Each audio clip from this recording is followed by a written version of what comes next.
Buenas tardes, buenas noches, bienvenidas, bienvenidos a otro foro Pamela Howard de cobertura de crisis mundiales del Centro Internacional de Periodistas, ICFJ por sus siglas en inglés. Mi nombre es Dariela Sosa, soy periodista venezolana, una de las moderadoras del foro, y los saludo desde Buenos Aires. En el foro compartimos muchos recursos y oportunidades para mejorar la cobertura de muchos de los problemas globales que tenemos en el siglo XXI.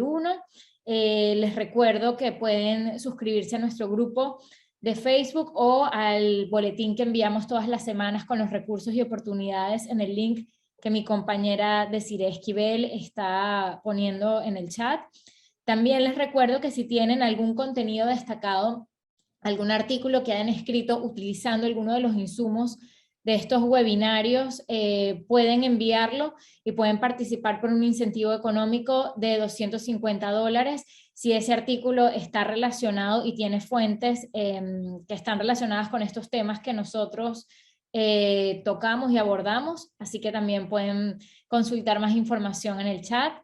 Y muchísimas gracias pues por conectarse cada jueves y compartir con nosotros. Muy bien, comenzamos ahora con la sesión de hoy. Autoritarismo digital, ¿cómo se vive en América Latina? Bueno, ya sabemos que en el mundo digital también podemos ser vigilados, censurados y manipulados. Y tenemos que prepararnos ante eso, tenemos que diseñar estrategias para proteger nuestros derechos digitales y nuestras libertades individuales y colectivas con el nuevo panorama tecnológico con el que nos enfrentamos, ¿no? Y para eso tenemos hoy 4 valiosas experiencias de América Latina. Este evento les recuerdo que lo estamos organizando en alianza con Provox, una organización que combate la desinformación digital venezolana y a la cual agradecemos que nos haya ayudado también a ubicar a los mejores panelistas para tocar este tema. Bueno, tenemos aquí a María Virginia Marín, quien es politóloga de la Universidad Central de Venezuela, con más de 7 años de experiencia en comunicación estratégica política y campañas políticas. También esta invitada se va a conectar en algún momento desde Cuba, la panelista Luz Escobar. Ella es periodista y activista en defensa de los derechos humanos allá. Ya saben cómo es la situación del internet en la isla, así que bueno, esperemos que pueda acompañarnos en algún momento. Tenemos también a Juan Diego Barberena, quien nos acompaña desde Nicaragua. Él es abogado y activista político, miembro del Consejo Político de la Unidad Nacional Azul y Blanco.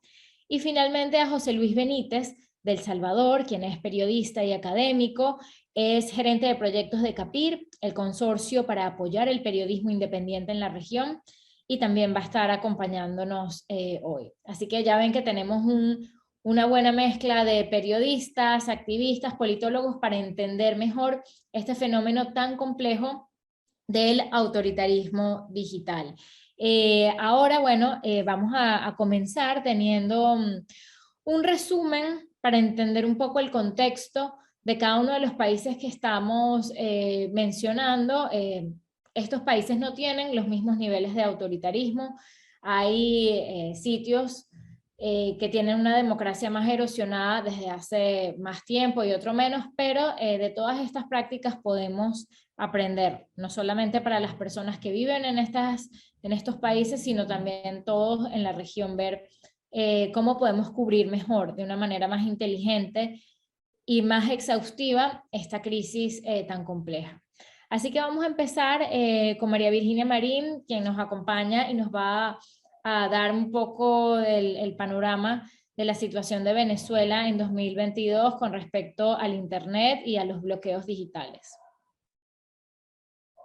Sí, muchas gracias a todas las personas que se conectan, además al ICFJ por realizar este evento, a Dariela y a Desiree, que son las encargadas estrellas de toda la parte detrás para generar este espacio.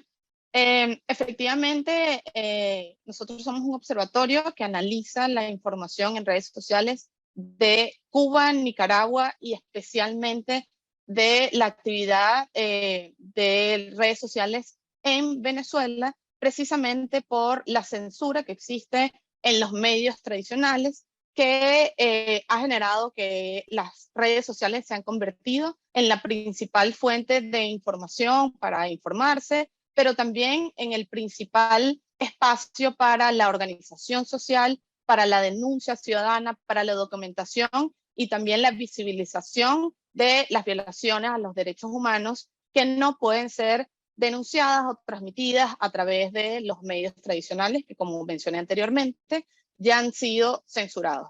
A esto se le suma las limitaciones cada vez más crecientes, no solo en el acceso al Internet, porque en la mayoría de estos países, específicamente en Venezuela, se invierte muy poco en el mantenimiento de las instalaciones que prestan el servicio de Internet. Además, el principal proveedor de Internet en Venezuela es el Estado. No solo no lo paga, sino que evidentemente la corrupción ha socavado esta institución que antes era privada y al pasar a ser del Estado, pues con el tiempo ha venido no solo decayendo en términos de mantenimiento y de estabilidad, sino que también ha sido utilizado para censurar cada vez más la información, para limitar el acceso de los ciudadanos a través de Internet a toda esta información entonces que está censurada a través de los medios tradicionales. Y a esto se le suma la persecución de los activistas, de periodistas, cualquier ciudadano que, digamos, intente denunciar lo que sucede.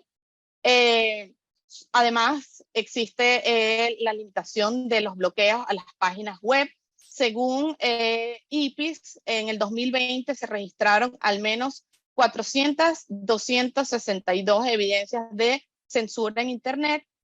Actualmente Freedom House, por ejemplo, en el 2021 calificó del 1 al 100, siendo el número 100 el más libre. Venezuela ocupó el número 28 en esta calificación, lo que nos demuestra que no solo es mal servicio del Internet, que es por diseño estatal, la censura y la persecución a quien intente comunicar algo distinto, sino también la censura que se aplica a los medios independientes y a las páginas web de organizaciones en defensa de los derechos humanos, que de alguna forma todo esto lo que busca es, digamos, generar un marco de información o un marco de control en las redes sociales que a veces es mucho más difícil de alguna forma de denunciar o de incluso de dimensionar, porque no son bloqueos generales, como quizás puede suceder, no sé, con el modelo chino, sino que son bloqueos parciales, son como acciones muy puntuales y estratégicas que de alguna forma lo que buscan o lo que terminan generando es lo mismo, y es que cada vez los ciudadanos tengan menos acceso al Internet para informar sobre lo que sucede en sus países, y cada vez desde el Estado se tienen más recursos para manipular e imponer sus narrativas a través de las redes sociales. Muchas gracias, María Virginia. Vamos a hablar más en detalle de este marco de control. Y fíjense que estas prácticas autoritarias no son propiedad exclusiva de gobiernos de izquierda o de gobiernos de derecha.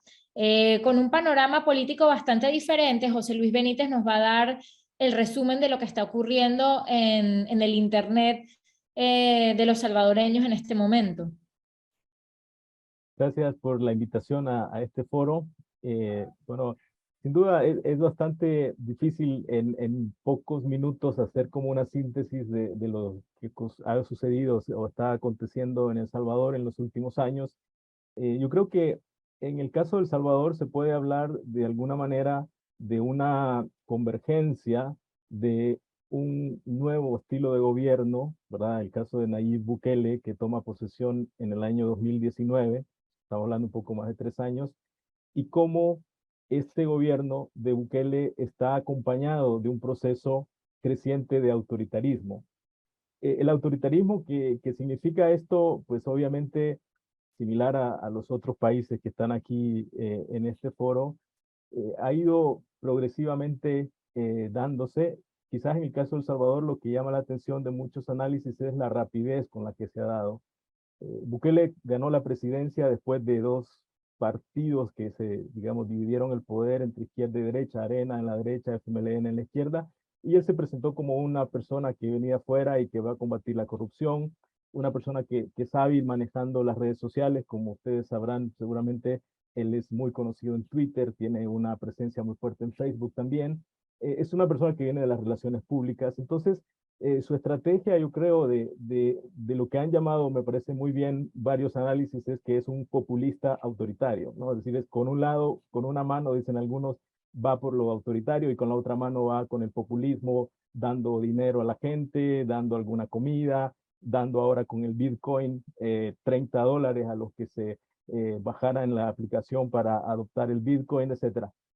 Pero el autoritarismo de El Salvador creo que se puede caracterizar al menos en 5 puntos, que después podemos profundizar en alguno de ellos, si les parece también en alguna pregunta que quieran hacer. En primer lugar, hay un uso muy claro de Internet y de las redes sociales para la desinformación. Es decir, yo creo que este gobierno de Bukele es un gobierno que trabaja con base en campañas y estrategias de desinformación en todos los ámbitos posibles. Obviamente, en el ámbito más inmediato fue en desarticular la oposición política, ser el partido que gobierna, que controla la presidencia, el partido que controla la Asamblea Legislativa, y con la Asamblea Legislativa cambiar la Corte Suprema, y entonces, bueno, tiene básicamente el control del Estado. En segundo lugar, la otra estrategia que ha hecho Bukele es limitar el acceso a la información pública. El Salvador tenía una ley de acceso a la información pública que mal que bien iba avanzando y generando nuevos espacios de transparencia y de acceso a la información. Bueno, eso fue otra estrategia clara de cerrar todo lo que fuera acceso a la información. Entonces, claro, desde el punto de vista periodístico, hoy en día es muy difícil saber, por ejemplo, él dice, o el presidente o el vocero dice, no, hoy no ha habido ningún homicidio. Bueno, eso no lo sabemos en realidad porque los datos no se pueden acceder a ellos y está cerrado. Todo lo que pueda hacer acceso a información lo han ido cerrando poco a poco, hasta también desarticular el Instituto de Acceso a la Información, que es la institución que velaba porque la ley se cumpliera. En tercer lugar, pues se ha utilizado tremendamente, como decía al principio, por la habilidad que ha tenido el mismo Bukele en su profesión anterior de ser publicista, de manejar estos temas de redes sociales.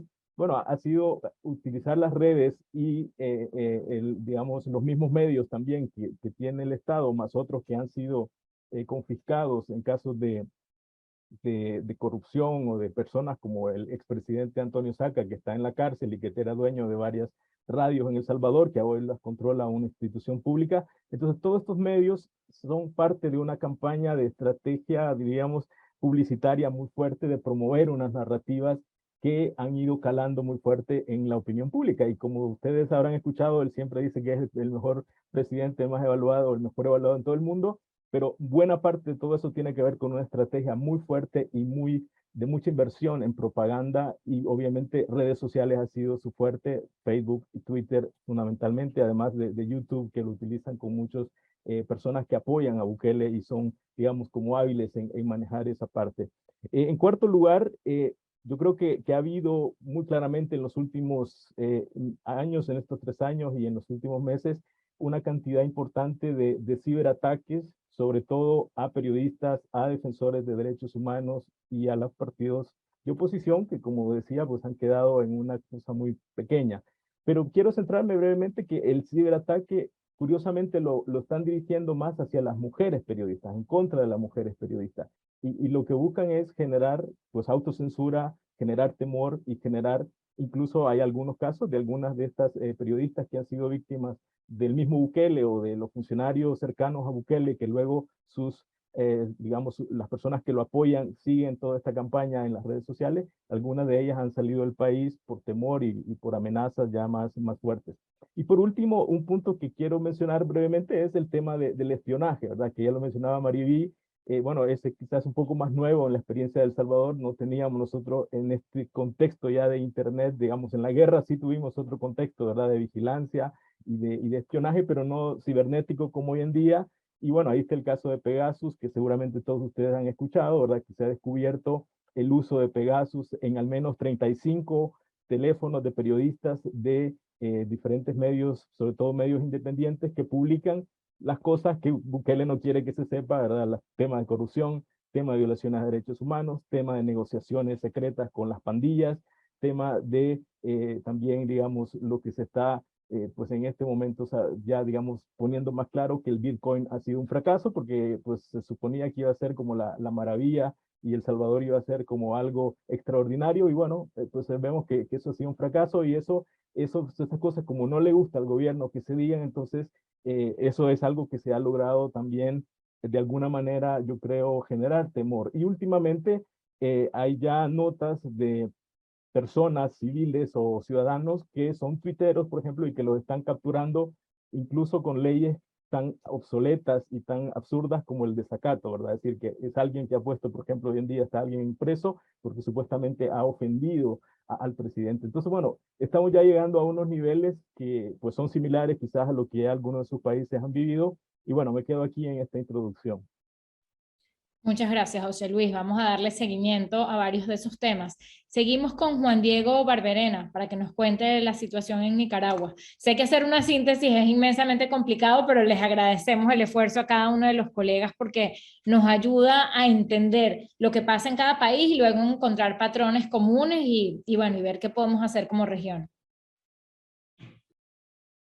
Muchas gracias y agradecido por la invitación, ¿verdad? Bueno, yo quisiera solamente empezar por la fecha que me parece interesante para reflexionar en Nicaragua, 15 de septiembre, también en El Salvador.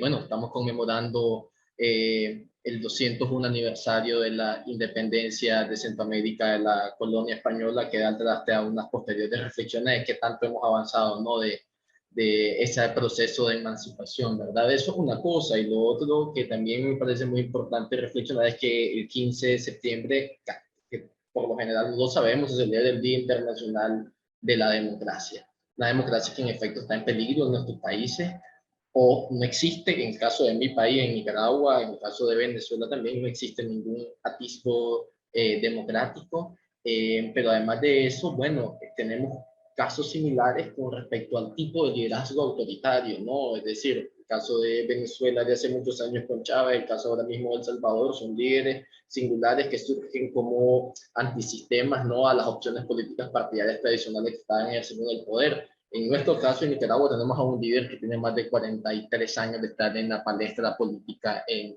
nuestro país, que no tiene nada que ver con perspectiva ideológica esto, porque bueno, el Frente Sandinista ha mutado a ser un partido prácticamente de extrema derecha, pero además de eso ha mutado a ser un partido que viola de forma sistemática los derechos humanos de las y los ciudadanos, ¿no? Y yo aquí quisiera decir de que lo que está viviendo Nicaragua ahora mismo es una crisis de derechos humanos bastante aguda. Yo creería que la dictadura que está detentando el poder en Nicaragua lo está haciendo con una arbitrariedad tal que no se asemeja a otros casos de autoritarismo que hay en la región. Y con esto no quiero decir de que hay autoritarismos buenos, autoritarismos malos, ni mucho menos, ¿verdad? Pero es una situación bastante compleja, bastante difícil, porque bueno, tenemos, a propósito de lo que señalaba José Luis, tenemos a un bloguero, a un periodista, cronista deportivo, Miguel Mendoza, condenado a más de 10 años de prisión por opinar en Twitter. Y eso bastó para que lo consideraran las autoridades judiciales como traidor a la patria y como autor del delito de menoscabo a la integridad nacional. Estoy mencionando un ejemplo, pero además el hecho de estar en un grupo de WhatsApp bastó para procesar a 3 candidatos presidenciales y a líderes políticos y cívicos que están condenados a más de 13 años de prisión por conspirar para menoscabar la integridad nacional. Un país donde en este momento hay más de 200 personas presas políticas, en donde no hay un solo medio de comunicación independiente que pueda brindar información de calidad a la ciudadanía con respecto a la situación política del país, porque han tenido que cambiar su línea editorial precisamente. Los únicos 2 medios, uno televisivo y otro radial que existía, y no existe un solo medio de prensa escrito que circula en el país. El diario La Prensa, el diario más antiguo del país, fue confiscado, tomado mano militar y por las autoridades policiales, y su gerente general está en la cárcel, purgando una pena por sistemático delito de lavado de dinero. Entonces es una situación bien compleja, que a eso le sumamos que en las calles en este momento hay un estado de sitio impuesto, las libertades fundamentales no existen. Si uno quiere ejercer la libre manifestación política o la libre movilización, no la puede ejercer porque eso tiene como consecuencia represión, pena privativa de libertad y lo que ha quedado y además consagrado, bueno, consumación de crímenes de lesa humanidad. Estoy tratando de poner o de radiografiar una realidad bastante difícil que estamos viviendo dentro de Nicaragua, pero también yo quisiera agregar una cosa también sumamente importante, y es que aquí en Nicaragua, en este proceso ya de erosión consumada de un régimen dictatorial, ¿no?, que cada día apunta más a un régimen más totalitario de controlar todos los espacios políticos y sociales, que incluso pasa por controlar el libre ejercicio de la fe de la religiosa, teniendo además un obispo preso, teniendo además 7 sacerdotes de la Iglesia Católica presos, ¿verdad? Entonces, ante esa realidad, han pretendido darle una cobertura legal a todos esos hechos arbitrarios, una involución a lo que nosotros hemos conocido tradicionalmente como Estado de Derecho. Ya no la ley ya no sujeta al poder, sino el poder sujeta a la ley. Y en este caso tenemos que hay una ley especial de ciberdelitos que censura la actividad periodística, que además vigila la actividad y el contenido en redes sociales, pero que además le da atribución a las autoridades investigativas, en este caso la Policía Nacional, obviamente el grupo en el poder, para sacar toda la información en los sistemas informáticos de cada persona que puede estar siendo investigada por la comisión de algunos delitos que esta misma ley establece. Entonces, una situación también en donde vemos que los derechos en las plataformas digitales, pero además el derecho a la intimidad y la privacidad está absolutamente conculcado. Entonces, una realidad y una situación bastante compleja que se está viviendo en el país, en donde en este momento, digamos, no se observa y no hay una mínima posibilidad para ver cuál va a ser la solución política por la que se está pasando. Termino con 2 cosas que no quisiera dejar de mencionar, porque creo que o ya se me está acabando o ya se me acabó el tiempo. Pero sí creo importante también mencionar que la vigilancia en redes sociales, o hay 2 tipos de autoritarismo, perdón, en redes sociales en Nicaragua. Uno, y es que, bueno, amenazas directas, utilizan las redes sociales por medio de perfiles falsos para amenazar o de muerte o de cárcel o con cualquier tipo de delito a los activistas digitales en Nicaragua, ¿verdad? Y 2, también utilizan perfiles falsos, ¿verdad?, para tejer toda una red de inteligencia y de vigilancia para identificar a los distintos liderazgos que mueven contenido en redes sociales y que propugnan expresarse libremente en las redes. Esto tiene un antecedente fáctico, lo que pasa en Nicaragua. La familia Ortega Murillo controla más de 5 canales de televisión, controla más de 100 emisoras radiales, tiene derecho a un sinnúmero de plataformas digitales, y a pesar de tener todo ese control sobre la información, ¿verdad?, el tráfico en redes sociales, la interacción en redes sociales no la han podido controlar y han tenido que aprobar este tipo de legislaciones, ¿verdad?, autoritarias, y han tenido que procesar a quienes libremente se han expresado por medio de las redes sociales para ejercer ese control de forma más punitiva, digamos. Gracias. Gracias por compartir tu experiencia, Juan Diego. Vamos a adentrarnos en detalle en varios de esos temas. Bueno, anoté varios de los elementos en los que son comunes y que valdría la pena pues ir hilando, y vamos a comenzar con María Virginia y los bloqueos a los medios digitales independientes en Internet. Ya mencionaste una breboca de este marco de control, pero ayúdanos a entender, sobre todo para la gente que vive en contextos democráticos y que a lo mejor nunca se ha enfrentado con este conjunto de factores que hace que las opiniones sean más difíciles de ser distribuidas o que puedan ser censuradas y manipuladas fácilmente. Entonces, danos un panorama no solamente de lo que se está viviendo, sino también qué estrategias han tomado los observadores, los periodistas, los activistas para hacer frente a esa situación. Sí, la verdad es que es increíble cada vez que nos escuchamos y que escuchamos las experiencias de países tan cercanos que son muy parecidas o casi iguales, y a veces nosotros mismos no reconocemos hasta dónde nuestros regímenes están aprendiendo entre ellos, pero efectivamente esto es una demostración, y estos patrones es una demostración de que los autoritarios aprenden entre ellos a cómo controlar la información y además someter a los ciudadanos a cualquiera que sea su voluntad.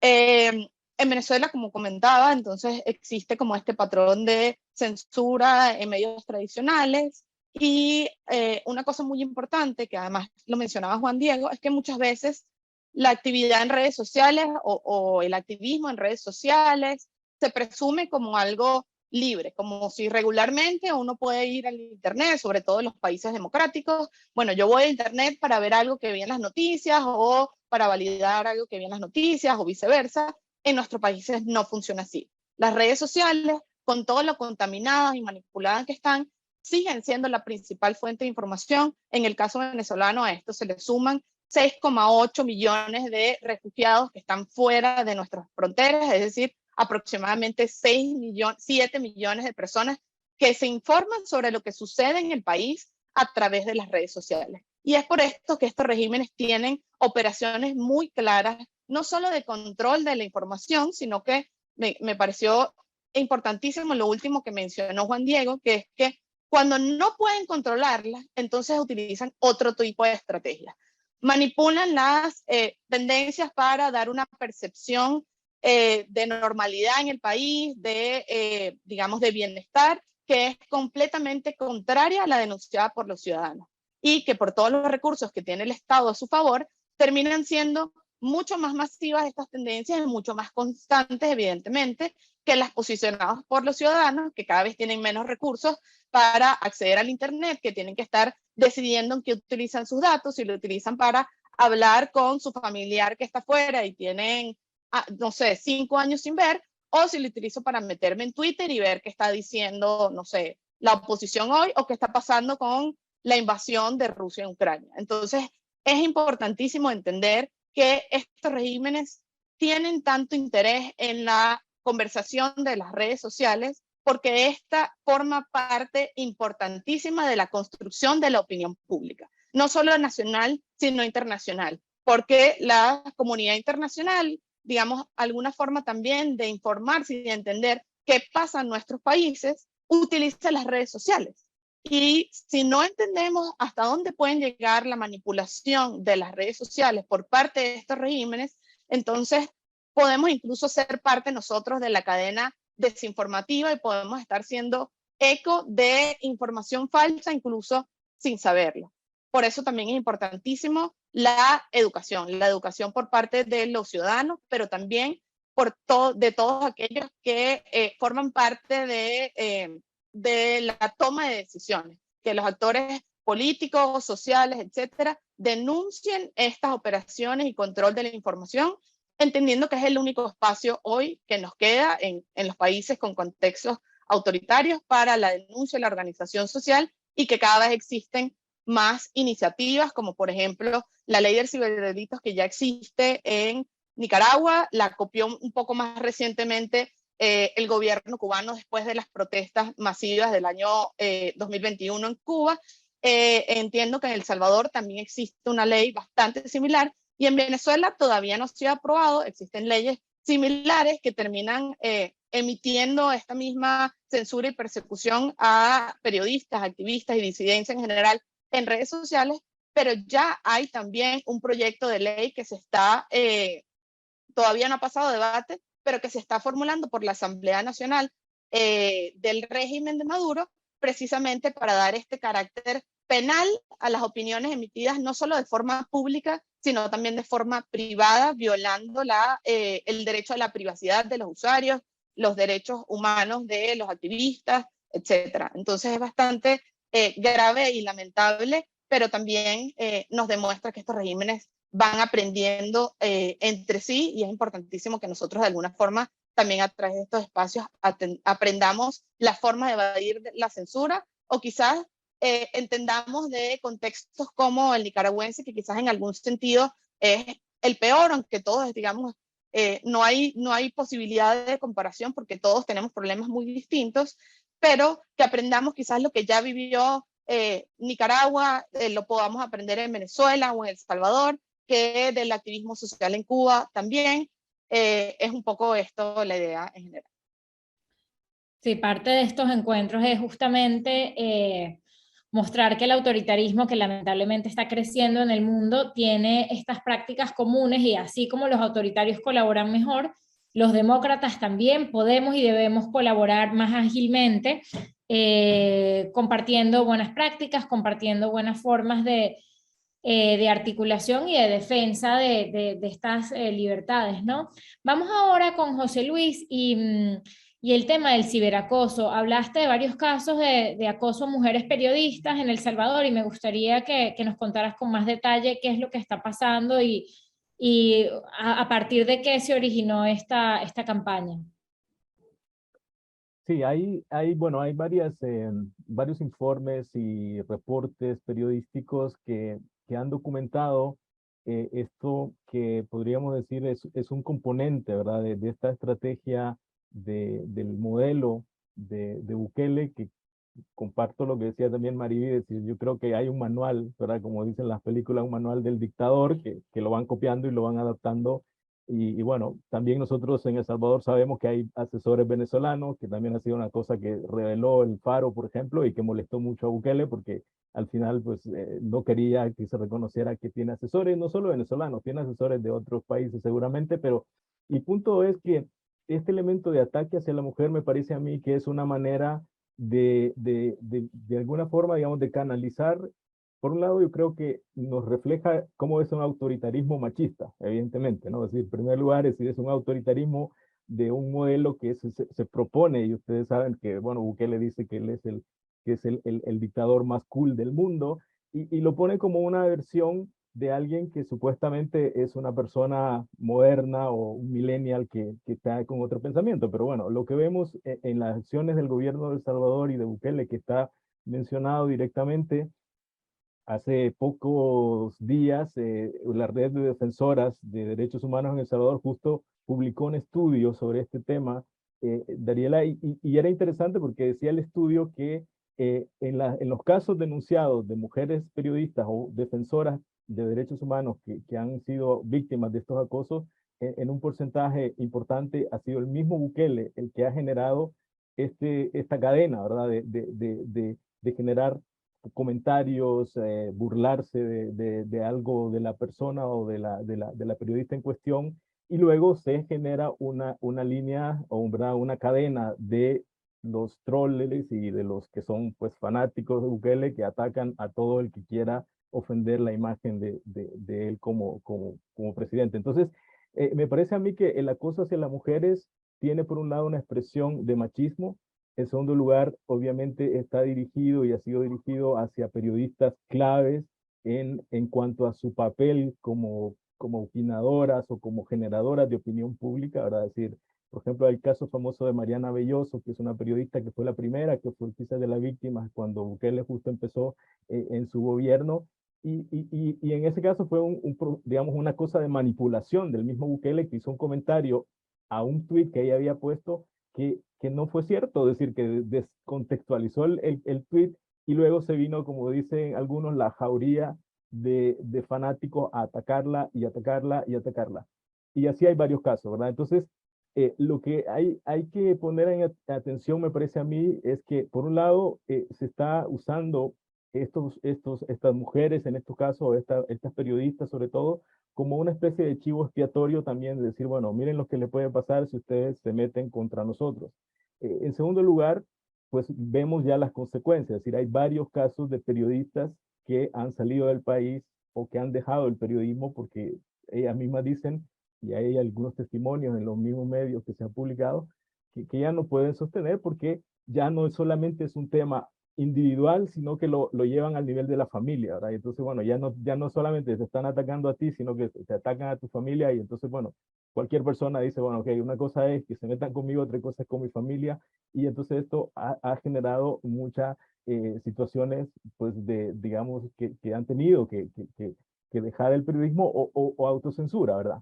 Y finalmente yo creo que en este tema también lo que podemos evidenciar es similar a lo que ha compartido Juan Diego y Mariví en el caso de Nicaragua, Venezuela, es, bueno, ¿qué pasa en un país donde no existe independencia judicial? ¿Verdad? Entonces, claro, pues los casos como estos que estoy mencionando, que se han atacado a mujeres periodistas que han sido han tenido un papel protagónico en sus medios de comunicación, en la prensa escrita o fotografía o radio, televisión, etcétera, pues no pasa nada, evidentemente.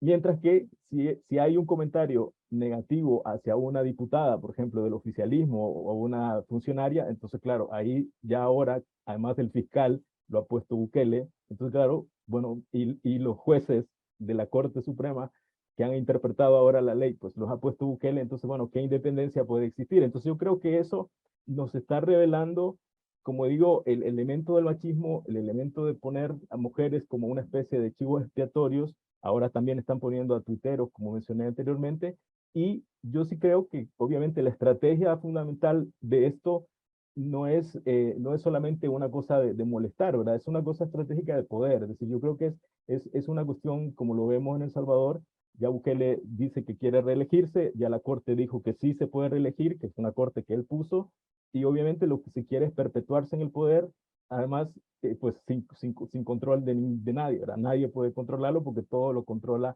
una misma persona, y obviamente, claro, debajo de todo esto es qué intereses se están moviendo, a quién está beneficiando este poder.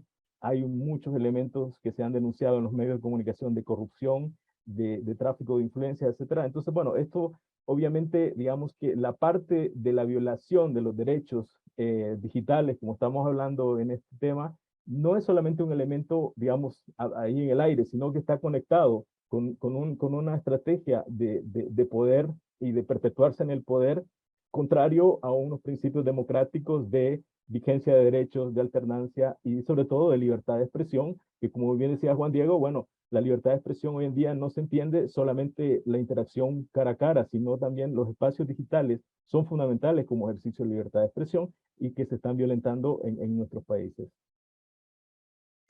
Claro, es importante destacar que el autoritarismo hegemónico, digamos, sigue teniendo muchos de sus principios clásicos, ¿no? Perpetuarse en el poder, acallar opiniones disidentes y el pensamiento crítico, pero claro, ahora hay nuevas plazas, ¿no? Con estas nuevas plazas, nuevos recursos. Juan Diego, vamos a hablar de los cortes de Internet con fines represivos, o sea, ¿cómo se vive el acceso a Internet en el día a día en Nicaragua? Bueno, primeramente, a propósito de lo que estaba mencionando Mariví, José Luis, en Nicaragua existe una brecha tecnológica bastante grande todavía. Es decir, en un país con tantas desigualdades, la desigualdad tecnológica sin duda es una más de las tantas desigualdades que existen. De tal suerte que ahí estriba también la importancia de que la información también llegue a la ciudadanía por medio de los medios tradicionales, radio, sobre todo en Nicaragua.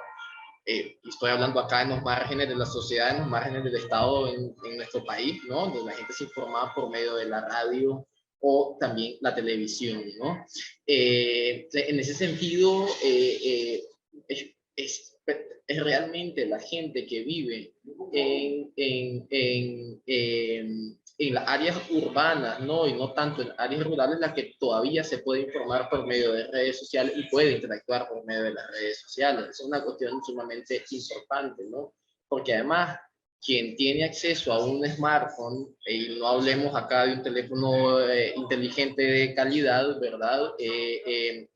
Fuera de el centro de interacción social, digamos, bueno, también en un país tan pobre, siendo Nicaragua, que es el segundo país más pobre de Latinoamérica, también la gente tiene que pensar en o comer o comprar una recarga para tener acceso a internet y a datos móviles, ¿verdad? Una cuestión creo que importante que no debemos dejar de mencionar en cuanto a la realidad social que vive en Nicaragua. Esa es una de las cosas. Lo otro importante es que acá existe un control de parte del ente regulador de las telecomunicaciones sobre las empresas proveedoras de servicios de Internet. En este caso estamos hablando que el ente regulador es Telcor, ¿no? Que es el Instituto Nicaragüense de Telecomunicaciones y Correo, que dicho sea de paso, acá un pie de página, la directora de Telcor es una nuera de Daniel Ortega, hija del primer comisionado de la Policía Nacional, que es Consuelo de Daniel Ortega. Es decir, aquí estamos hablando de una confusión de Estado, partido, familia, ¿verdad? Ya no hablemos de partido-poder, sino de familia-poder en Nicaragua. Entonces, el ente regulador obviamente ejerce muchas restricciones y mucha presión sobre las empresas proveedoras, que son dos principalmente, aunque hay otra con una presencia muy minoritaria en el país, y en ese sentido pues condiciona el tema de las concesiones y el tema de, digamos, la libertad para el libre acceso para la ciudadanía.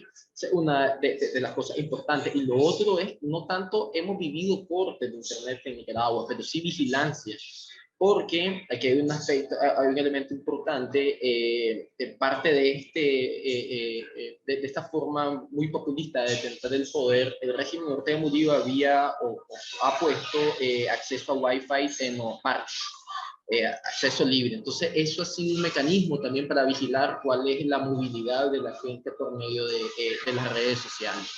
Entonces eso es un tema, digamos, muy importante. Y lo otro que yo estaba señalando también era de que existe toda una red de inteligencia asociada a los aparatos de inteligencia de la seguridad del Estado, en donde pretenden identificar, ¿verdad?, a la ciudadanía y los activistas políticos por medio de redes sociales.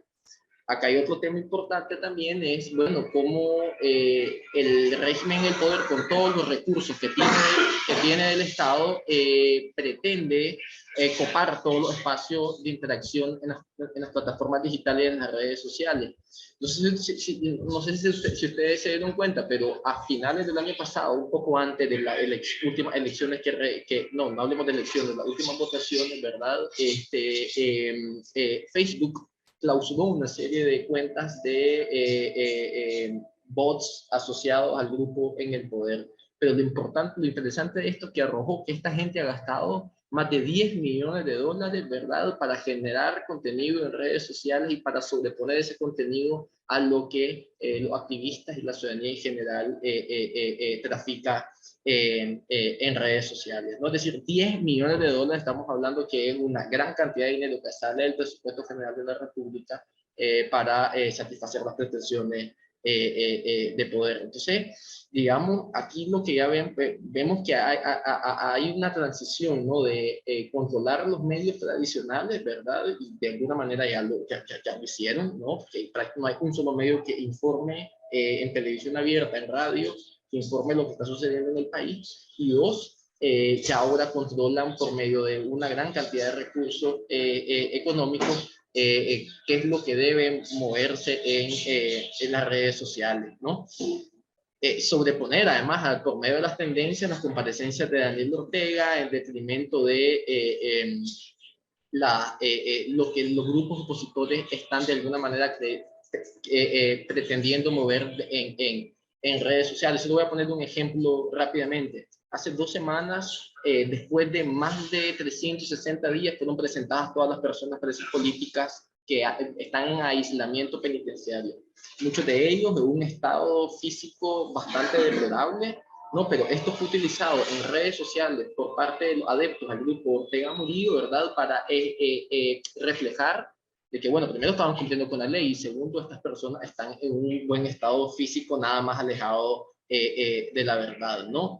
Pero lo hicieron para imponerse a las denuncias constantes en redes sociales de los familiares de estas personas presas políticas e imponerse además a las distintas denuncias de organizaciones políticas y sociales opositoras que estaban exigiendo saber cuál era el estado de las personas presas políticas y exigiendo además su libertad incondicional, ¿no? Entonces, digamos, yo con esto concluyo, más que hablar de cortes de Internet en Nicaragua, es hablar de cómo el grupo Ortega Murillo está controlando tanto el tráfico en Internet, tanto los contenidos, ¿verdad?, como la interacción de las distintas personas en el espacio cibernético, ¿no?, producto de los controles que tienen a través de las redes abiertas que existen en el país, que están dominadas por el grupo en el poder, sumado a la presión, ¿no?, y a la coacción que ejercen sobre las empresas proveedoras.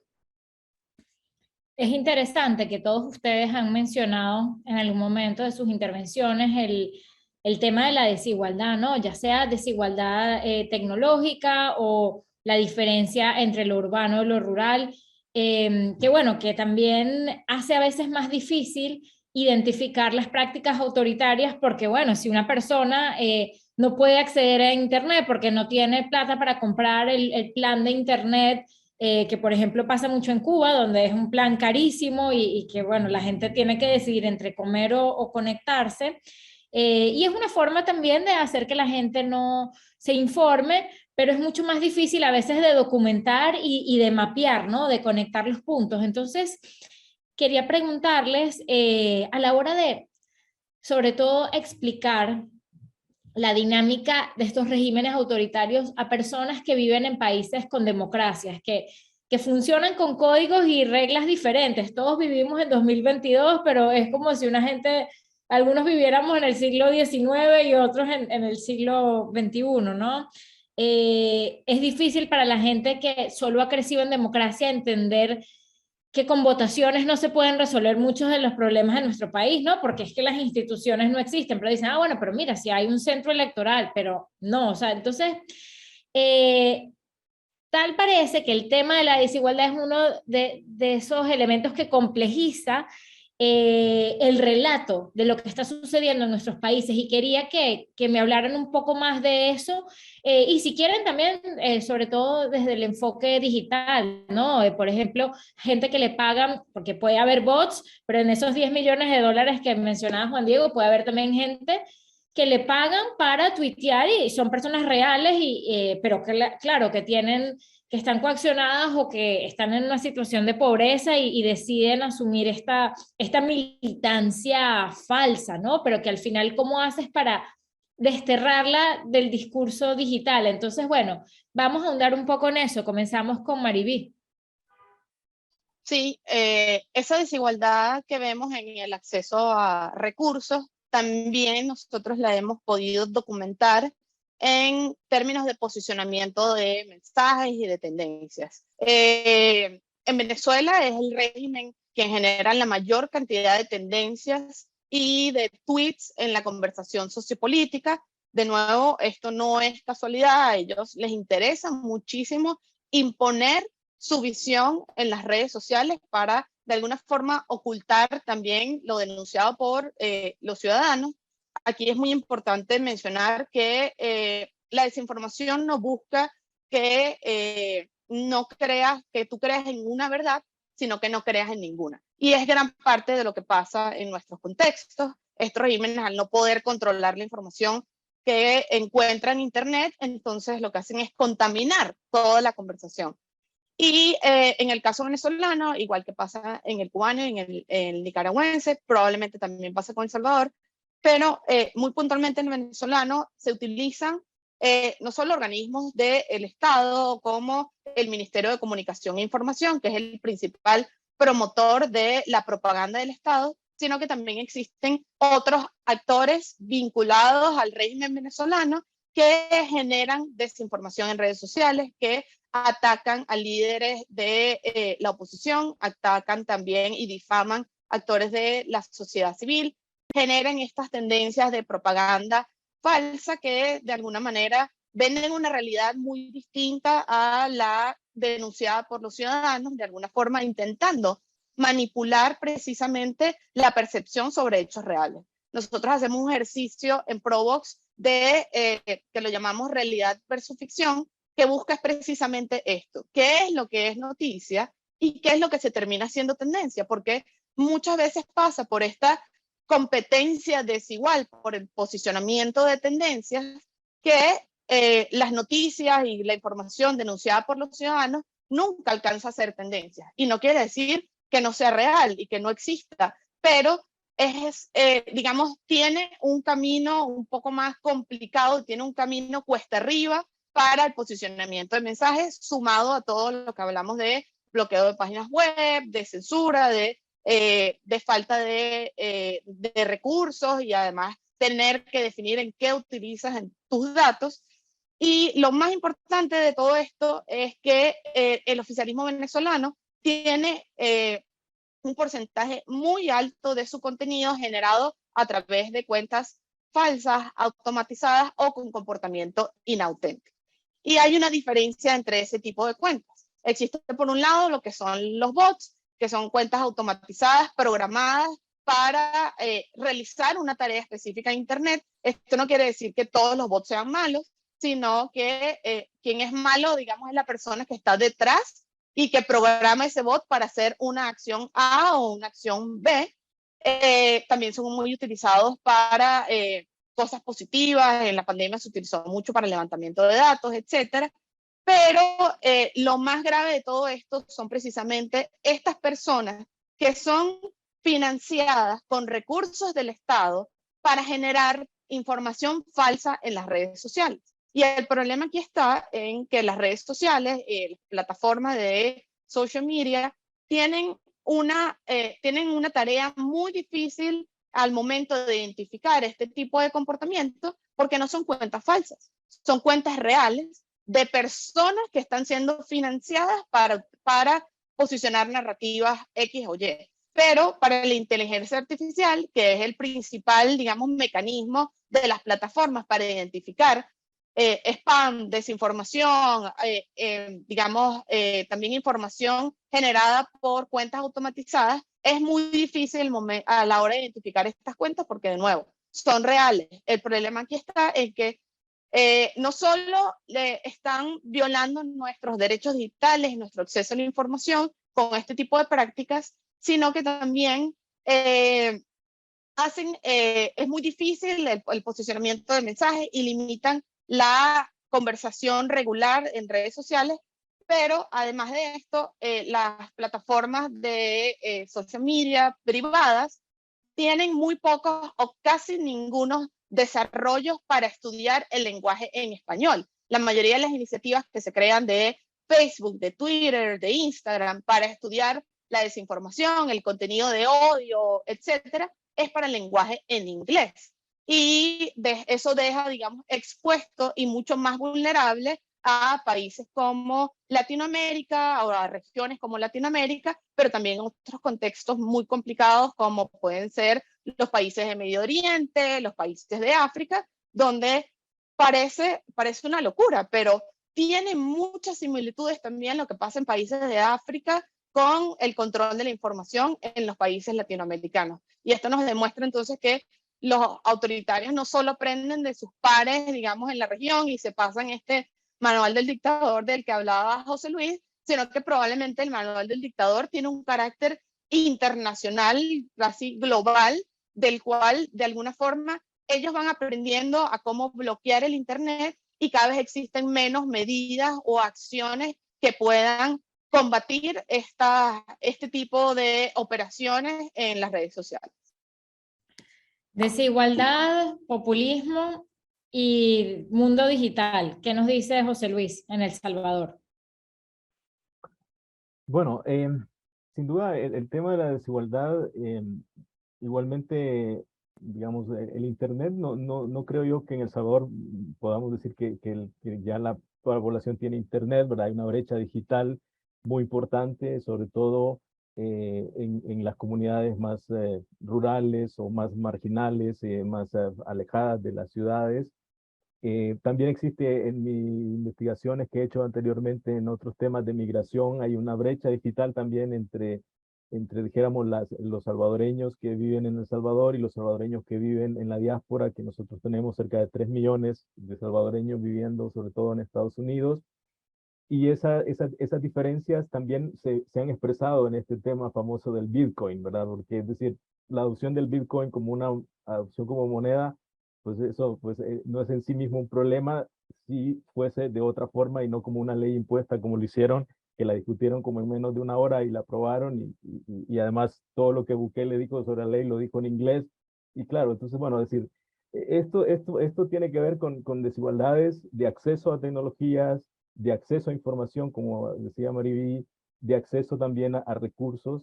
Pero yo creo que en el caso de El Salvador es importante señalar que me parece que hay una desigualdad muy grande en términos de comprensión, yo diría, en la práctica, no tanto, digamos, como de un concepto, sino en la práctica. Y quizás esto va más allá de El Salvador, seguramente, es decir, de la gente que entiende por democracia, ¿verdad? Yo creo que ahí entramos a un punto clave de la discusión. Yo recuerdo haber visto estos informes del Latinobarómetro, ¿verdad?, de los últimos años, y todos apuntaban hacia algo que en El Salvador se decía de hace varios años, y cuando aquí venga alguien que tenga el perfil de dictador, le va a ir bien. Y bueno, yo creo que eso no fue una profecía muy difícil, sino que por un lado yo creo que venimos de gobiernos muy malos, ¿verdad? Es decir, los que han estado gobernando en El Salvador, ¿verdad? Uno está preso, el otro está exilado en Nicaragua, el presidente Funes también acusado de corrupción, el otro está acusado de corrupción. Entonces, yo creo que hay como en buena medida para entender, y un poco lo que tú decías, Daniela, hace un rato de cómo explicar esto a gente que vive en otros contextos.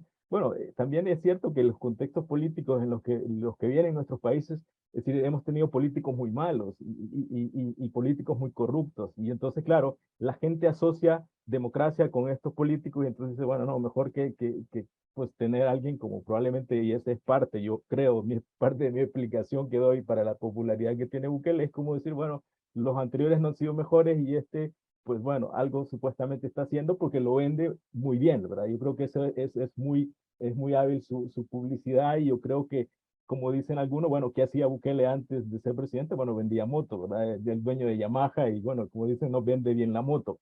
El segundo elemento que creo que hay que tener en cuenta es que estos elementos de populismo son muy, digamos, efectivos en la población. De nuevo, viendo Centroamérica, viendo nuestros países con problemas de pobreza. Y yo creo que El Salvador, igual que Honduras, que Guatemala sobre todo, tenemos un problema serio de violencia, ¿verdad? Que está asociada en gran parte a las pandillas, como ustedes conocerán, y El Faro, por ejemplo, ha sido uno de estos medios que más ha reportado sobre este tema y por eso ha sido parte del enfoque, digamos, de Bukele en contra del Faro, porque ellos han tratado este tema a profundidad y han mostrado con datos y con evidencia que el gobierno de Arena anterior, que el gobierno del FMLN anterior negociaron con las pandillas y han demostrado que el gobierno de Bukele está negociando con las pandillas. Entonces, claro, eso pues obviamente le molesta tanto a Bukele porque le está revelando una mentira o mejor dicho, una verdad que él dice que no es cierto, ¿verdad? Y entonces, pero lo que quiero insistir es que yo creo que ese elemento de la violencia también es otro elemento que cuesta entenderlo, pero me parece a mí que es una explicación de lo que pasa con este tipo de populismo y de autoritarismo, porque él está diciendo que está resolviendo el problema de la violencia eh, con un plan que nadie sabe si existe, porque solo hablan, pero nunca se ha mostrado, y ahora en un país en un régimen de excepción, ¿verdad? Yo por eso ponía hoy un tweet de El Salvador, como decía Juan Diego, está celebrando su independencia en un régimen de excepción. ¿Verdad? Es decir, la paradoja más absurda, es decir, ¿cómo que estamos celebrando independencia y no tenemos garantías constitucionales y te pueden detener por cualquier cosa y te pueden tener en la cárcel sin ninguna explicación? Entonces yo creo que este tema, para llegar al punto que quiero cerrar de tu pregunta, Dariela, es, yo creo que sí necesitamos trabajar más, no sé si la palabra es trabajar o cómo generar procesos, quizás sería más la palabra, ciudadanos de educación ciudadana, de educación para la democracia y de educación de derechos humanos. Es decir, alguien comentaba algo que me parece genial como para entender esto, ¿verdad? Es decir, cuando alguien les decía, en El Salvador le preguntaban, bueno, ¿usted está de acuerdo con el régimen de excepción? Sí, claro, por supuesto que estoy de acuerdo. ¿Está de acuerdo con Bukele? Sí, claro que estoy de acuerdo. ¿Está de acuerdo con que a usted digamos, esto que estamos hablando, lo espíen desde lo que está haciendo en redes sociales? No, eso no me gusta. ¿Está de acuerdo con que cualquier, digamos, autoridad puede decir, bueno, usted vamos a controlar lo que usted está haciendo? Porque es lo que tú decías, Marivía, hay una ley que ya autoriza eso en términos de espionaje, dijéramos, abierto. No, eso ya no me gusta.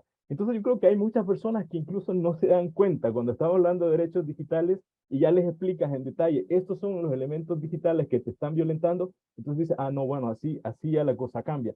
Entonces yo creo que eso es parte de lo que necesitamos, me parece a mí, de mayor formación, capacitaciones, procesos, diálogos y construcción de los movimientos sociales, de las organizaciones, de entender y de la educación, obviamente, que es otra parte del problema desde la educación, que los derechos digitales, en qué consisten, por qué no se nos deben violentar y qué pasa cuando eso se nos está violentando, pues se nos está limitando nuestra libertad y nuestros derechos fundamentales. Entonces creo que hay mucho trabajo que hacer y desde el periodismo igualmente, ¿verdad? Desde el periodismo yo creo que el trabajo del periodismo en el caso de El Salvador es muy notorio y muy notable lo que está haciendo en medios independientes y sin ese trabajo yo creo que pues estaríamos todavía en una situación mucho peor, pero creo que eso está ayudando tremendamente a abrir los ojos de alguna gente poco a poco y obviamente a mostrar, no con opiniones, sino con evidencias que se está haciendo mucho de lo que el gobierno critica lo están haciendo ellos. Y entonces, claro,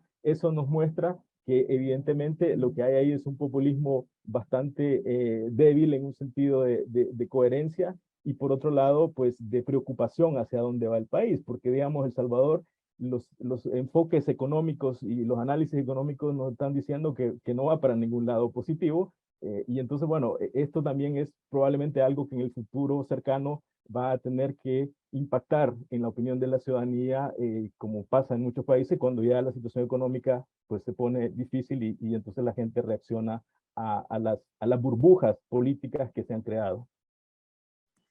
Miren, si tienen preguntas, comentarios, los pueden dejar en el chat. Ya nos quedan 15 minutos de evento, así que vamos a irlas incorporando para conversar con los panelistas. Seguimos pues con Juan Diego y las desigualdades en Nicaragua. Sí, yo solo quería retomar un par de elementos que me parecen muy importantes, lo que estaba señalando José Luis, y también estaba señalando Mariví. Uno es el tema, ¿no?, de, bueno, ¿qué es lo que la ciudadanía prefiere tener, democracia o tener de alguna manera alguna estabilidad económica que le permita subsistir? Esas son, en Nicaragua la gente dice, si no trabajo no como, por ejemplo, ¿verdad? Entonces, esto, sin duda, como alguna literatura ha puesto de relieve muchas veces, que son las desigualdades sociales el principal enemigo de la democracia republicana y liberal, cuando surgen líderes como, en este caso concreto, ¿verdad?, Bukele, pero también como Ortega en su momento durante estos 11 años de ejercicio del poder en Nicaragua, antes de la insurrección del año 2018. Entonces, sin duda esto pone de relieve, ¿no?, esa dicotomía que existen en nuestros países, ¿no? Ahora, hay un tema interesante con respecto a Nicaragua, que a diferencia de Venezuela y de El Salvador, que ni Rosario Murillo, que es la esposa de Daniel Ortega y la vicepresidenta de la República, además, ni Daniel Ortega tienen cuenta de Twitter ni cuenta de Facebook, ¿no? Pero sí tienen cuentas que respaldan su contenido, y además constantemente están moviendo las comparecencias públicas de Ortega y las comparecencias que todos los días realiza Rosario Murillo a las 12 del mediodía en todos los medios de comunicación oficiales. Ese es un tema muy importante. Voy con el tema concreto de los recursos económicos, ¿no? Yo mencionaba una cantidad específica, ¿no?, que según el informe, luego de haber cerrado todas estas cuentas, estaban promoviendo cierto contenido en contra de los grupos opositores y los activistas independientes en Nicaragua, arrojó. Pero es importante también tener en cuenta que en Nicaragua, en esta misma institución que yo mencionaba, que es Telcor, existe un piso en donde hay alrededor de 2.000 personas contratadas a tiempo completo para mover contenido en redes sociales a favor del gobierno. Hay cualquier tipo de cuentas que ustedes se puedan imaginar, desde una que se llama El Gato Sandinista, hasta otra que se llama Cuervo Sandinista, hasta otra que se puede llamar Pájaro Rojo y Negro, haciendo referencia a los colores partidarios del Frente Sandinista. Y hay gente que realmente está siendo pagada, ¿verdad? Y que no son salarios para un país tan pobre como Nicaragua. No es un salario, no es poco la cantidad de dinero que les pagan. Estamos hablando que les pueden pagar entre 400 hasta 700 dólares por estar ahí moviendo contenido en redes sociales a favor del régimen Ortega Murillo, ¿no? Y que eso está siendo en efecto coordinado por personas que tienen el conocimiento de cómo son las dinámicas en redes sociales, un poco lo que nos estaba explicando Mariví, pero que además las directrices políticas de cuáles son los contenidos que se deben mover, ¿no?, las realiza y las otorga el grupo en el poder, centralizado en Rosario Murillo. Y que hay una cuestión importante también.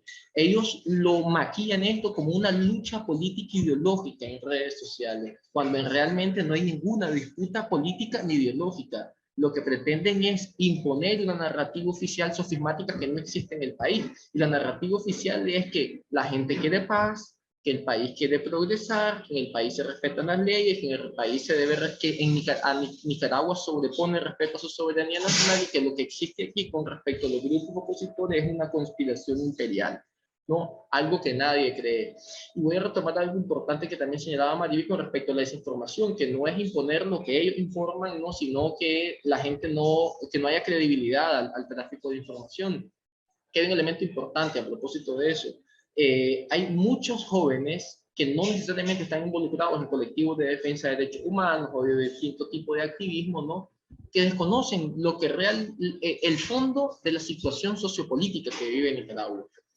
Y es precisamente por ese control que tiene sobre el tráfico y sobre los medios de comunicación el grupo Ortega Murillo. Es decir, que no saben que, por ejemplo, en Nicaragua hay más de 200 presos políticos, que no saben, por ejemplo, que en Nicaragua hay un estado de excepción de facto impuesto en las calles, que no saben que en Nicaragua, por ejemplo, hay un régimen político que pretende perpetuarse en el poder y que la sucesión dinástica ya está en marcha, ¿no? Entonces, es otra de las estrategias, ¿no? En procura de mantenerse en el poder de parte del régimen Ortega Murillo. Entonces, es una situación sin duda bien compleja, en donde, si bien es cierto, hay una especie de manual, pero que se aplican a las distintas particularidades que vive cada uno de nuestros contextos específicos en nuestros países, ¿no? Y en donde además, y eso siempre lo vemos en las distintas experiencias comparadas, los autoritarios se aprovechan de las desigualdades, ¿verdad?, que ellos mismos promueven en nuestros países, ¿no?, para sostenerse en el poder y para imponer sus distintos proyectos políticos. Yo solamente voy a terminar con un ejemplo que yo pude visibilizar leyendo una acusación fiscal en donde procesaban a un compañero y lo procesaban por conspirar para menoscabar la integridad nacional, pero me resulta interesante porque lo acusaban solo a él, es decir, conspiró solo, imposible, es decir, si voy a conspirar, conspiro con otra persona, no conspiro solo, pero bueno, esas son un poquito esa es la fábula que se vive en este país, ¿verdad? Entonces, lo acusan por conspirar para menoscabar la integridad nacional, por propagar noticias falsas, y los hechos que fundan la acusación para realizar esa imputación subjetiva son, por ejemplo, que él compartió en su perfil de Facebook, por ejemplo, una noticia en donde Michelle Bachelet, alta comisionada de Naciones Unidas, informó sobre la grave situación de los derechos humanos en Nicaragua. Y entonces él ponía como post, bueno, bola recia de Bachelet a Ortega. Bola recia en Nicaragua significa, no sé si en Venezuela, que también es un país beisbolero, pero significa como un mensaje fuerte de Bachelet a Ortega, ¿no? Y lo otro es, el otro hecho es que él comparte también en Facebook un comunicado del Ministerio de Relaciones Exteriores, Culto y Deporte de España, en donde se solidarizan ante la acusación fiscal en contra del escritor Sergio Ramírez, premio Cervantes. Entonces, eso es claro, pues eso, realmente para mí eso es puro autoritarismo en redes sociales, es otra manifestación del autoritarismo, que no es ya en represión material en la calle, sino es a través de plataformas digitales, ¿no? Y en el caso nuestro, ese derecho penal del enemigo que algunos hemos llamado, lo que estamos viviendo en Nicaragua, ¿verdad? Lo vemos manifiesto en contra de la oposición política, en contra de los activistas de movimientos sociales, y que en el caso de El Salvador, a propósito del manual en contextos diferentes, es el derecho penal del enemigo en contra de las pandillas, y que está demostrado que eso nunca es una solución a los problemas que aquejan a nuestra sociedad. Vivimos en un mundo en donde no solo hay que pensar global, o sea, global y localmente, sino que también hay que actuar local. Y ya creo que hemos dado un retrato bastante amplio, a pesar de que es muy complejo el tema, de cómo se viven los autoritarismos en estos países y sobre todo con foco en sus prácticas en Internet. Pero ahorita quisiera llegar a la parte de colaborar.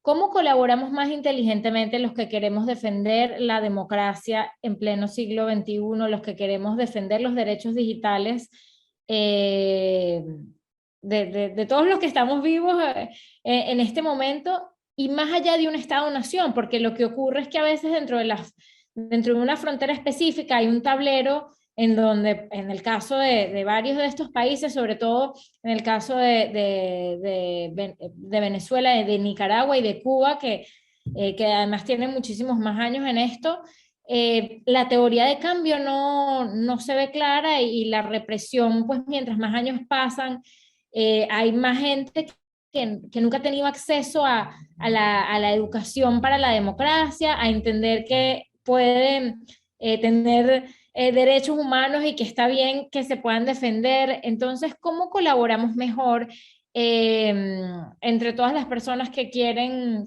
garantizar o promover la democracia en estos países? Comienzo con Mariví. Sí, lo primero es que lamentablemente países que incluso no están en contextos autoritarios también son víctimas de estas operaciones de desinformación, campañas de influencia, como lo quieran denominar. En democracia, esto busca socavar las instituciones democráticas, los valores democráticos, atacar muchas veces a las minorías, etc. Pero en los contextos autoritarios tiene un componente importantísimo de control sobre la población. No, digamos que es un arma de doble filo en algún sentido, porque sí representa además uno de los pocos espacios para la libertad de expresión, pero también, como hemos venido comentando, existen ataques a la prensa o a los activistas a través de estas redes. También se expone muchas veces su identidad por hacerlo de manera pública, y existen estos desarrollos tecnológicos de espionaje, como mencionaba José Luis, de Pegasus, que es un spyware que por lo menos en Venezuela todavía yo creo que no se ha hecho el análisis, pero estoy segura que la mayoría de las personas, de los activistas y de la disidencia en Venezuela probablemente también tienen Pegasus. Pero es importantísimo que a veces sentimos o que no sintamos precisamente que lo que pasa en Venezuela, Cuba, Nicaragua y El Salvador solo nos afecta a nosotros, que estas operaciones de desinformación afectan solo a nuestros países. Nosotros hemos documentado primero cómo los gobiernos de Cuba, Nicaragua y Venezuela se apoyan entre sí, no solo en términos ideológicos, sino que apoyan sus narrativas en redes sociales para imponerlas. Muchas veces las tendencias o las etiquetas que vienen desde Venezuela se hacen tendencia en Cuba y en Nicaragua, y al mismo tiempo constantemente están retroalimentando sus narrativas para imponerlas en las redes sociales, y además también utilizan estas estructuras para intentar influir en otros contextos. En Venezuela documentamos cómo la tropa oficialista intentó influir en las elecciones del año antes pasado, presidenciales en Ecuador. Cuando hubo protestas en Chile también vimos mucho apoyo de alguna forma de estas tropas que buscan también desestabilizar de alguna forma el resto de las democracias de la región, bueno, para que yo no parezca tan malo mostrando el resto de los problemas de la región, entonces probablemente quizás yo no soy tan malo. Y en esta dinámica de redes sociales, donde la información que tiene más cantidad de tweets, de likes, de alcance en general, es asumida como real automáticamente, es peligrosísimo no entender cómo funciona esta manipulación, y por eso también es valiosísimo todos los esfuerzos de la sociedad civil unida y organizada en estos países. Muchas veces, por ejemplo, pasa ahorita en Cuba, estos gobiernos utilizan hitos específicos, como por ejemplo elecciones, para dividir a la sociedad civil. Actualmente en Cuba, y me tomo el atrevimiento de hablar un poco de Cuba, ya que Luz no pudo conectarse precisamente por la falta de acceso libre y estable al Internet. Pero en Cuba hoy se está referendando un código que la verdad es que ya, prácticamente ya fue aprobado. Se está haciendo la pantomima de que está yendo a un código que incluye acciones que protegen en algún sentido a las minorías. Se habla del matrimonio igualitario para tratarle de dar lavarle la cara al régimen en algún sentido, de darle una visión de que es incluyente y que respeta a las minorías, etcétera. Pero esto se da en un contexto muy grave de persecución a la sociedad civil, a los activistas y periodistas en Cuba, cada vez que va creciendo más, y que cada vez es más difícil incluso también de entender y de mencionar, porque si controlan las redes sociales y se manipulan, entonces cada vez quienes estamos fuera de nuestros países, se nos hace más difícil entender quizás la realidad de lo que sucede dentro, pero también los temas internacionales pasan por este matiz de manipulación y de censura, y también de alguna forma quienes están dentro están cada vez más desinformados y desconectados del resto de las realidades, y eso de alguna forma lo que genera es esa desarticulación entre sociedad civil, actores democráticos. Creo que una manera precisamente de apoyarnos es esa, no pensar en que lo que le pasa a Cuba, Nicaragua, Venezuela y El Salvador solo nos afecta a nosotros, porque hay operaciones de influencia que buscan socavar las instituciones democráticas y líderes democráticos del resto de los países de la región, pero también vean en nosotros el reflejo de lo que puede ser el futuro de sus países si terminan en contextos autoritarios. Venimos del futuro y les estamos advirtiendo lo que puede pasar. Si algo nos demuestra estos periodos en nuestra región, es que la democracia no es estable ni es algo que está garantizado, que la democracia se tiene que pelear constantemente, y en eso, bueno, seguimos quienes estamos en países, en contextos autoritarios, pero quienes tienen democracia también tienen que esforzarse por garantizar y de alguna forma hacer cada vez más estables las democracias en las que vivimos. La democracia no puede darse por sentada. José Luis, ¿qué nos dice? Bien, bueno, como se mencionaba al principio, yo trabajo en el Instituto for War and Peace Reporting. Nosotros en IWPR tenemos un programa de apoyo al periodismo en la región que se llama un consorcio de apoyo al periodismo independiente, CAPIR. Y bueno, los invito a visitar la página que es capir.net. Y digo esto porque me parece que una de las cosas que pueden ayudar o son fundamentales es la colaboración del periodismo independiente. Entonces, convocatoria abierta de periodismo para financiar investigaciones periodísticas nacionales y periodísticas transfronterizas. Y creo que es uno de los elementos clave, ¿verdad? Cómo fortalecer la colaboración entre los países a nivel de periodismo, de investigaciones periodísticas. Y entonces, bueno, pueden entrar ahí a la página capir.net y ahí están las convocatorias y la información sobre esto.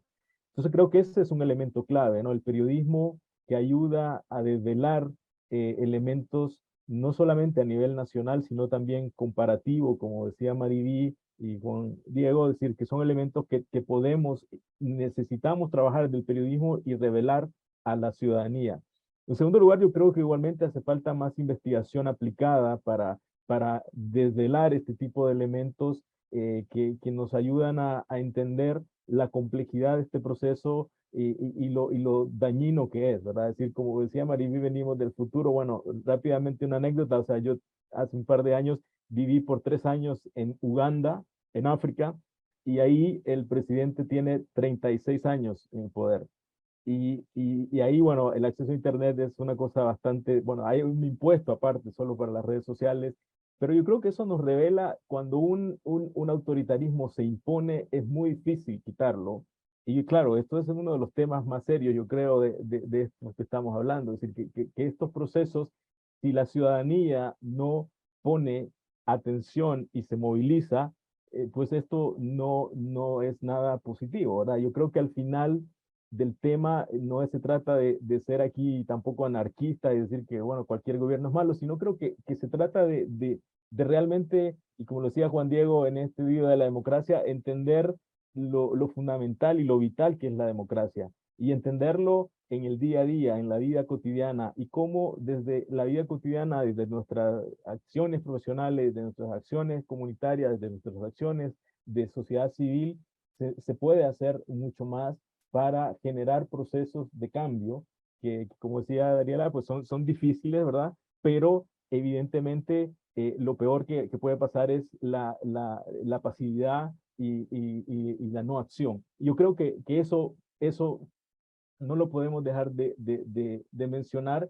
El autoritarismo digital no solamente, creo yo, no solamente está diseñándose como una estrategia de control y de sanción y de censura, sino también de prevención, ¿verdad? Que yo creo que es lo que está funcionando mucho en el caso de El Salvador, es decir, lo que está logrando este autoritarismo digital es que la gente deje de opinar, tenga miedo de opinar, tenga miedo de hablar y se genere una pasividad que claro, entonces es totalmente lo contrario a la democracia, es decir, la participación, la libertad de expresión, la capacidad de disentir, la capacidad de mirar de otras formas y de pensar otras cosas que no son las que el oficialismo presenta. Entonces yo creo que tenemos que tratar de generar esa cultura entre nuestros países, como decía Mariví, totalmente de acuerdo, de colaboración a distintos niveles, periodísticos, académicos, de investigación, de sociedad civil, de organizaciones de derechos humanos. Creo que se hace bastante, pero que hay que potenciarla y no desfallecer en este esfuerzo que sin duda es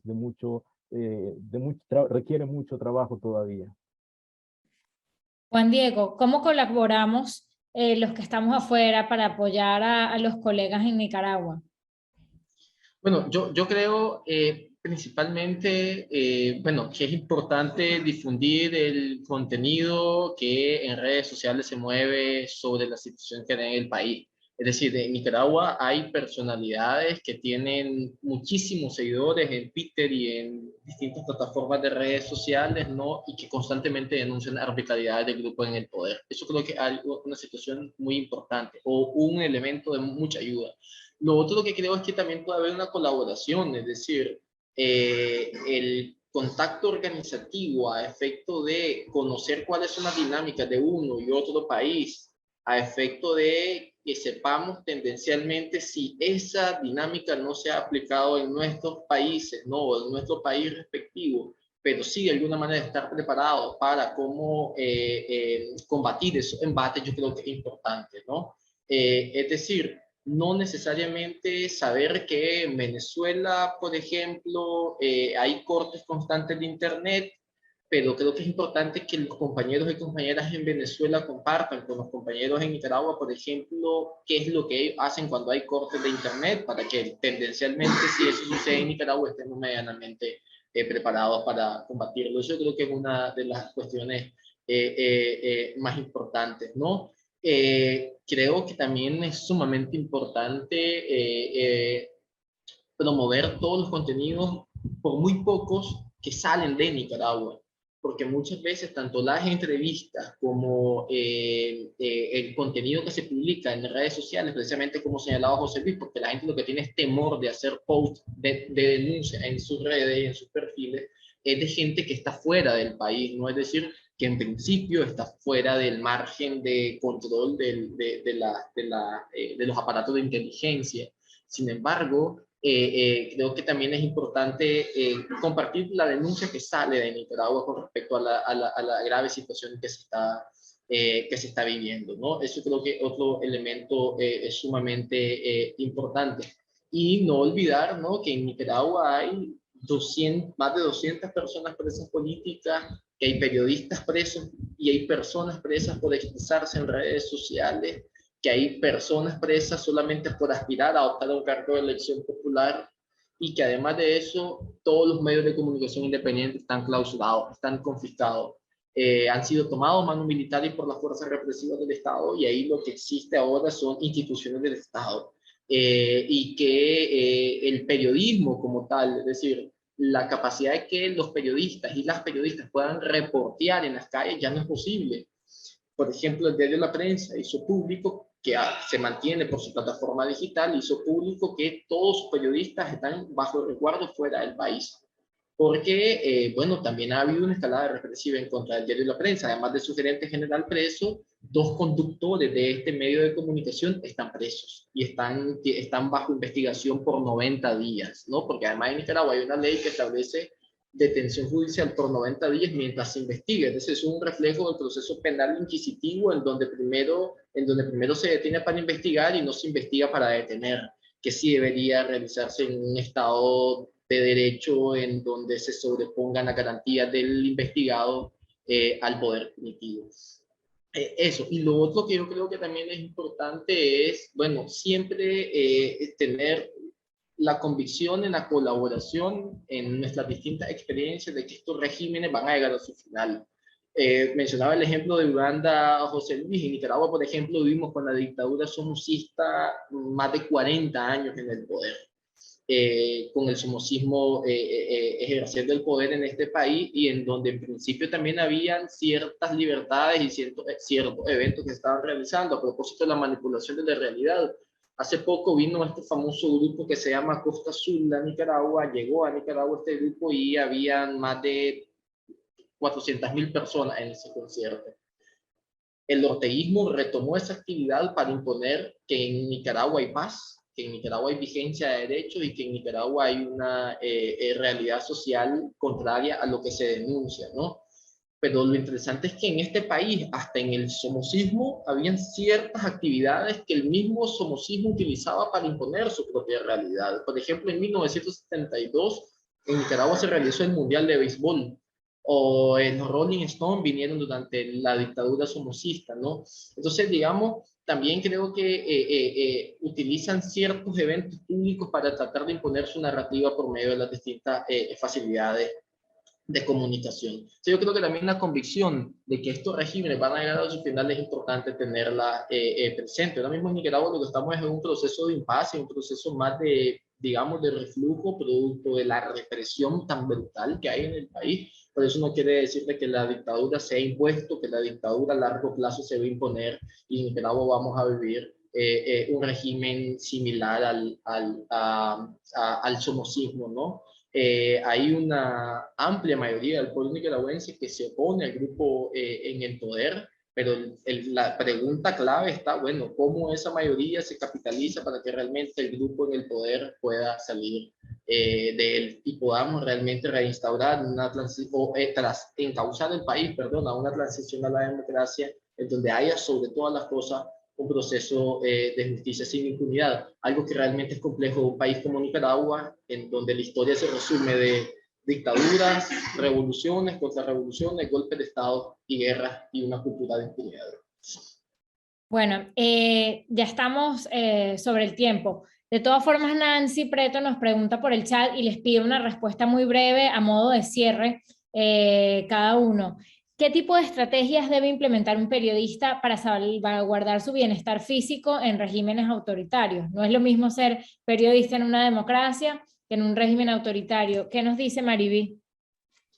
Tener protocolos de seguridad digital y de seguridad física. No esperar a que pase algo para tomar una acción, sino tomar en la medida de lo posible todas las medidas preventivas, pero además también las que puedan, digamos, tomarse en caso de que lo peor pasa. Es muy triste esto, pero piensa en el peor escenario, planifícate en función de eso y el resto de lo que pase, si no estás en el peor escenario, va a ser en teoría positivo.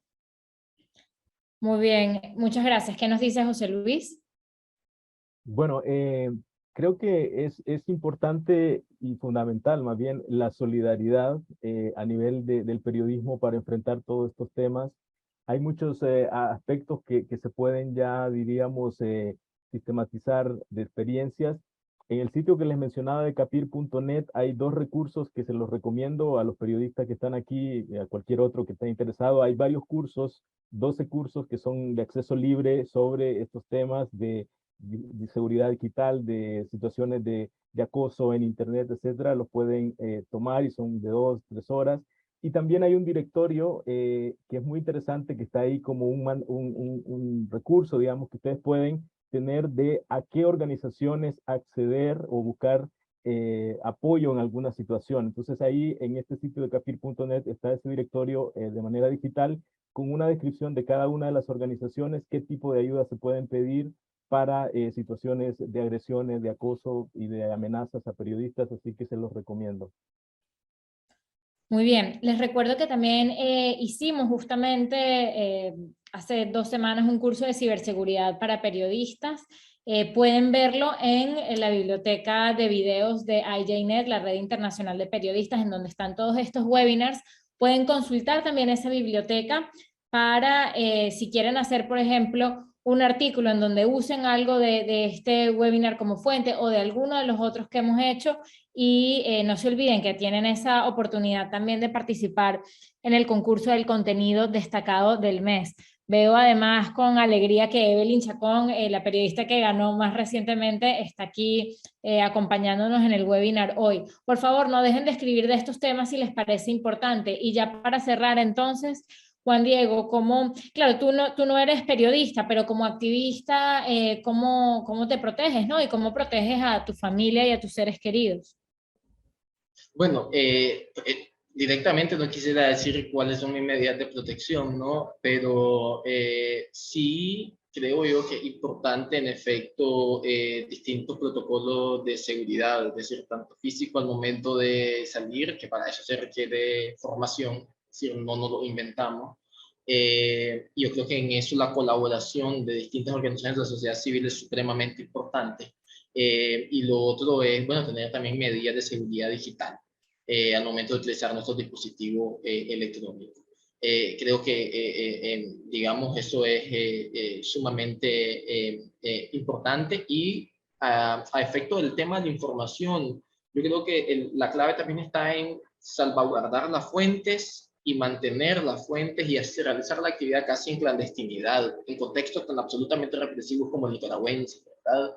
En donde implica que no hay que públicamente identificarse como profesional de la comunicación y que implica además que las fuentes sean anónimas. Voy a poner un ejemplo y con esto termino. No sé si ustedes estuvieron dando oportunidad de ver, pero hubo un periodista de Azteca TV que se infiltró en Nicaragua como turista, entrando por la frontera sur, es decir, por Costa Rica, y realizó durante 11 días un trabajo para radiografiar cuál es la realidad que vive en Nicaragua, manteniendo ocultas a las fuentes, ¿no? Pero también radiografiando cuál es esa narrativa, y él lo denomina como país fachada, que pretende imponer la dictadura Ortega Murillo en nuestro país. Y yo agradecerles por la oportunidad, y a José Luis, a Mariví, a Dariela, y yo creo que he aprendido mucho de ustedes. Bueno, nosotros les agradecemos un montón por sus valientes testimonios, por la labor periodística o activista que están haciendo en cada uno de sus países, recordando además que el combate a los regímenes autoritarios es algo de largo plazo, en donde es muy importante la labor de documentar las violaciones a los derechos humanos, de construir memoria colectiva, quizás en una perspectiva histórica en donde incluso que nuestra generación no pueda ver un cambio, las otras sí, y bueno, y es un juego a largo plazo. Pues allí ven que les están dando lindos comentarios en el grupo de Facebook de IJNet y también aquí en el chat de Zoom. Muchísimas gracias a todos por acompañarnos. Sigan las redes sociales de cada uno de estos emprendimientos, están allí en el chat, y recuerden que van a tener un artículo de esto en IJNet y mañana va a estar disponible para quienes lo quieran volver a consultar en la biblioteca de videos de IJNet.